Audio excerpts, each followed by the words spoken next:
This week marks Global Entrepreneur Week.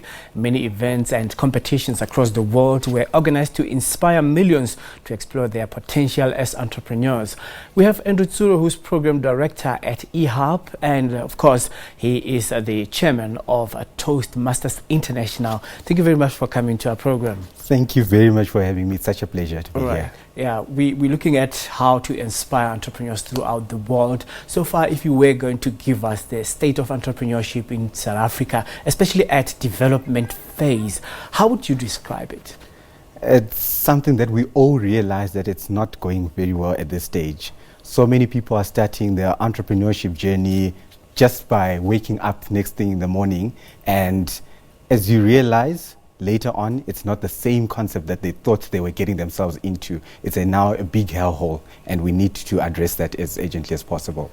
Well, what could be wrong with creating a platform where somebody can start as a business toddler, where they can learn how to crawl before they walk and before they can run?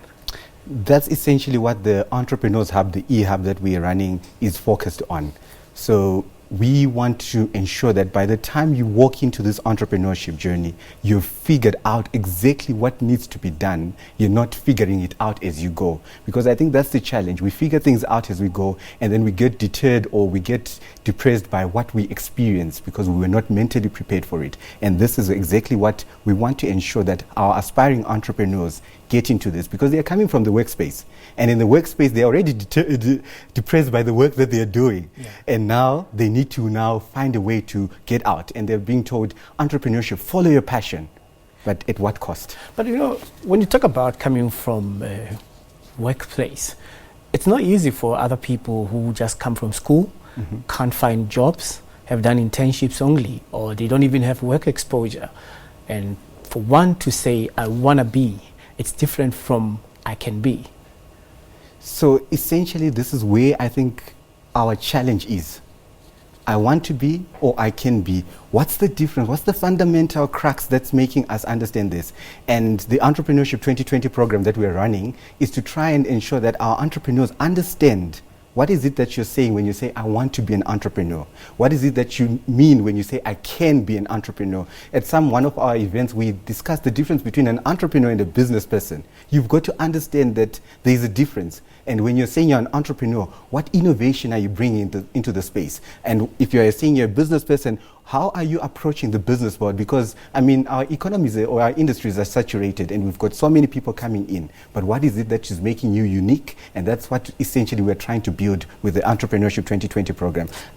Does that problem then explain why we're having so many businesses failing? When you look at the stats from January to July this year, 1,000 small businesses shut their doors. And you can imagine those that were not part of Statistics South Africa's calculation of those entities. Yes, that's just one.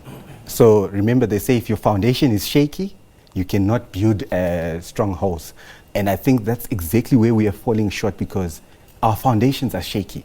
You'll find that when you get into entrepreneurship, like I did personally when I started off, I just woke up and I thought, this is a brilliant idea. People will love it. And yes, people loved it.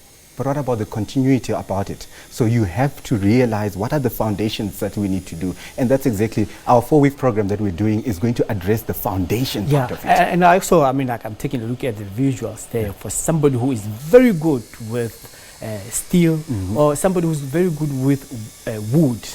And these people are so talented, but to have tools, to have money to understand the formal business setup is a problem, because they don't have money to go to school. They don't have that academic background of what they want to do. They don't know financials, marketing, advertising, and so forth. When you talk about a business entity that has a potential and where the jockey knows how to ride, but they don't know the formal setup of business, what do we do then? So the first key thing is we've got to make them aware of the need to do so. So whilst, yes, you might have the talent, you've got to realize that what is the pain that you can avoid by going to a formal school? Because, I mean, you think, I know it already, what do I need to be taught? And they say it's very dangerous to not have a teachable spirit. So now we've got to ensure that you've got that mentality that you want to learn something. And once you build that mentality, then let's now set you up for that. Now, there's so many hubs or entrepreneurs, incubators that are happening around, but are they accessible to the people that really need them? And the issue of accessibility is not the only thing. What are they being taught there? Because graduating from an incubation hub is not a foregone conclusion that you know business. Because I'll tell you one thing. Some of them are taught about this concept, a competitive market. Why teach people to compete in one business sector where you get many people having the Me Too attitude, whereas they can do complementary businesses where they can supply, they can do logistics, they can do marketing, designs and everything? Why are people not being taught how to work together, instead working against each other? So what is our focus when we're teaching these people? That's the way the challenge is, because I think our focus is not on growing businesses and entrepreneurs that are going to be changing the landscape.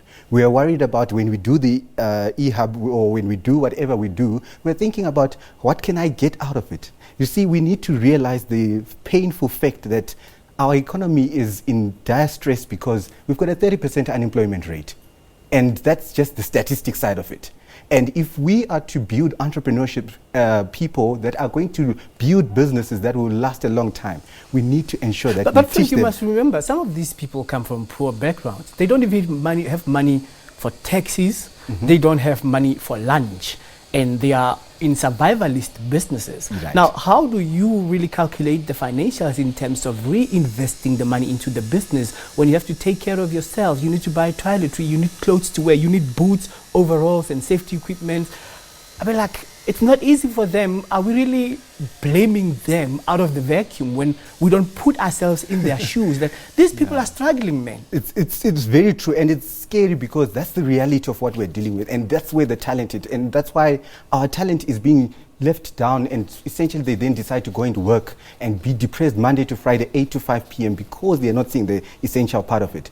The key is now, when you realize such people, like we say in African proverb, it takes a village to raise a child. It also takes a hub to raise a business. And that's where the e-hub comes in to say, right, we recognize what you've got. We recognize where you need to be. Now, let us be the hub that you need. Let's talk of the relationships. How can we bring you people here? And this is essentially what it is. It's about cementing reliable relations. If I know you to be able to support me, but I don't have the means, I need to be able to reach out to you. But if I don't have the means to reach out to you, then let's have someone in between, the e-hub, to reach out to get to you so that you can come and support me with the talent and upskill me or give me the tools or resources or perhaps the funding that we required for us to get to there. All right. Thank you very much for making time to speak to us. It was a pleasure. Thank you so much. Andrew Tsuro is Program Director at the e-hub, and of course he is the chairperson of Toastmasters International.